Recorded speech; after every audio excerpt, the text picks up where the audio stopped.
BJP के महाअधिवेशन का पहला दिन और प्रधानमंत्री नरेंद्र मोदी ने तमाम नेताओं और कार्यकर्ताओं को दे दिया है जीत का मंत्र। 370 सीटें बीजेपी के लिए और 400 सीटें एनडीए के लिए। एक बार फिर से प्रधानमंत्री ने बता दिया है कि ये हमारा लक्ष्य। हमारे साथ मौजूद हैं बीजेपी के सांसद अपराजिता सारंगी।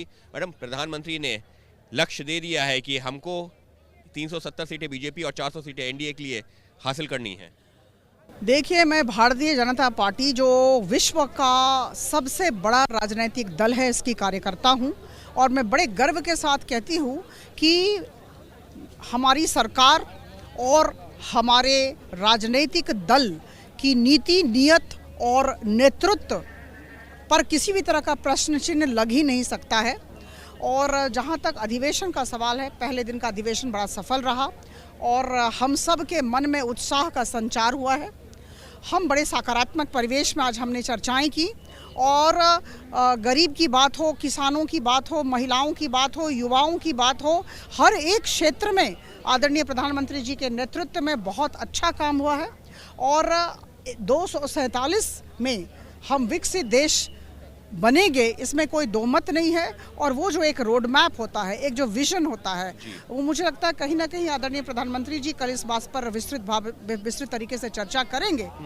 लेकिन हमें आज कहा गया कि हम उस बड़े लक्ष्य को लेकर अपने अपने क्षेत्रों में काम करें और निश्चित तौर पर 370 और 400 ये हमारा लक्ष्य है। और आज जो ये उत्साह का संचार हुआ, हम अपने अपने क्षेत्रों में जाकर भरपूर काम करेंगे। प्रधानमंत्री ने इसके अलावा ये भी कह दिया है कि ये एक तरह से श्यामा प्रसाद मुखर्जी का जो बलिदान था उसको श्रद्धांजलि के तौर पर भी देखा जाएगा। और इसी वजह से शायद कार्यकर्ताओं से कहा है कि हर बूथ पर 370 वोट अधिक दिलवाएं, मतलब जीत की एक तरह से मंत्र भी दे दिया। बिल्कुल, आदरणीय प्रधानमंत्री जी ने हमें जीत का मंत्र दिया, देते रहे हैं और कल हम सब बड़े उत्सुक हैं उन्हें सुनना है। विस्तार पूर्वक वो हमें बहुत सारी बातें बताएंगे और हमारा मार्गदर्शन करेंगे। तो हम अपेक्षा कर रहे हैं कल सुबह उनसे मुलाकात, वो हमारे साथ बातचीत करेंगे। तो कल देखिए क्या होता है। लेकिन जहां तक आज का सवाल है, बड़ा ही सफल अधिवेशन रहा और हर एक क्षेत्र में जो भी काम हुए हैं उस पर प्रस्ताव लाए गए और प्रस्ताव का अनुमोदन हुआ। कुछ संशोधन लाए गए जिसे अगर आदरणीय नड्डा जी सहमति प्रकाश करेंगे तो अंतर्भुक्त किया जाएगा। इसके साथ ही में जेपी नड्डा जी, जिनका आपने जिक्र किया, राष्ट्रीय अध्यक्ष, उन्होंने भी कुछ बातों का जिक्र किया कि कैसे 2014 से पहले देश के आर्थिक हालात थे और अब कैसे बदले हैं।